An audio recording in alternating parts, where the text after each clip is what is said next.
এক শহরে এক হিরে ব্যবসায়ী বাস করত। একদিন সে ট্রেনে চড়ে এক শহর থেকে আরেক শহরে যাচ্ছিল। সেটা ছিল অনেক লম্বা সফর। যাত্রীরা একে অন্যের সাথে পরিচিত হলো এবং নিজেদের মধ্যে কথা বলতে লাগলো। হিরে ব্যবসায়ীও তার পরিচয় দিল সবার কাছে। আমি দাসপুরে থাকি, হীরের ব্যবসা করি।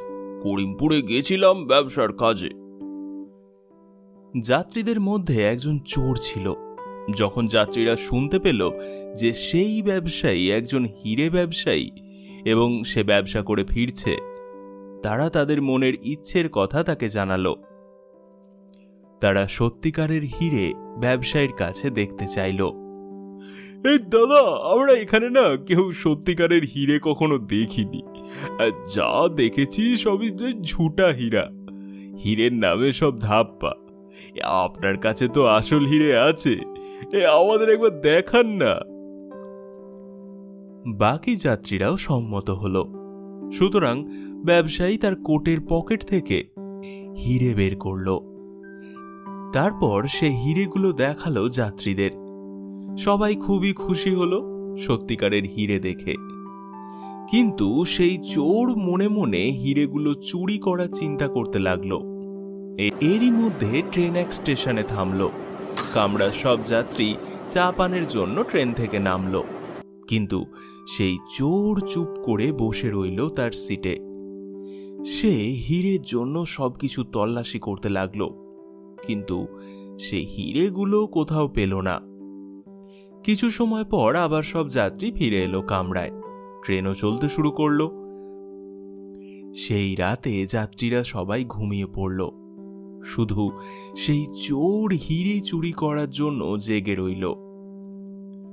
গভীর রাতে নিঃশব্দে উঠে পড়ল সেই চোর। সে ব্যবসায়ীর কোটের পকেট খুঁজতে লাগলো, কিন্তু সে হতাশ হলো। মনে মনে ভাবল, এই ব্যবসায়ী হিরেগুলো রাখলো কোথায়? সে কোথাও এই হিরে খুঁজে পেল না। একসময় ট্রেন তার গন্তব্যে পৌঁছে গেল। যাত্রীরা সব তাদের মাল নিয়ে যে যার মতো নেমে যেতে লাগলো। তারা আবার ব্যবসায়ীকে তাদের হিরে দেখানোর জন্য ধন্যবাদ দিতে লাগলো। তারা একজন আরেকজনের সাথে কুশল বিনিময় করলো এবং ট্রেন থেকে নেমে যেতে লাগলো। কিন্তু চোর ব্যবসায়ীকে একটি কথাও বলল না। ব্যবসায়ী ট্রেন থেকে স্টেশনে নামলো।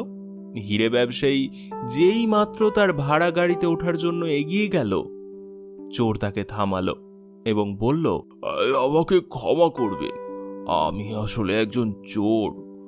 আমি আপনার হিরে চুরি করতে চেয়েছিলাম। আমি সেগুলো অনেক খুঁজেছি, কিন্তু আমি সেগুলো পেলাম না। আপনি যদি কিছু মনে না করেন, বলবেন কি যে আপনি হিরেগুলো কোথায় রেখেছিলেন?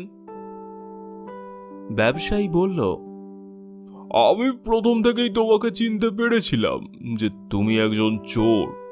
আমি নিশ্চিত ছিলাম যে তুমিই আমার ব্যাগ, আমার কোটের পকেট খুঁজবে। সুতরাং আমি আমার সেই হিরে তোমার বালিশের নিচে লুকিয়ে রাখি, কারণ আমি জানতাম তুমি সব খুঁজে দেখলেও তোমার নিজের বালিশের নিচে খুঁজবে না। আমি সেটাকেই সবচেয়ে নিরাপদ জায়গা বলে ভেবেছিলাম। এই কথা বলে ব্যবসায়ী গাড়িতে উঠে বসল এবং চলে গেল। চোর খুবই হতাশ হয়ে গেল এই কথা শুনে।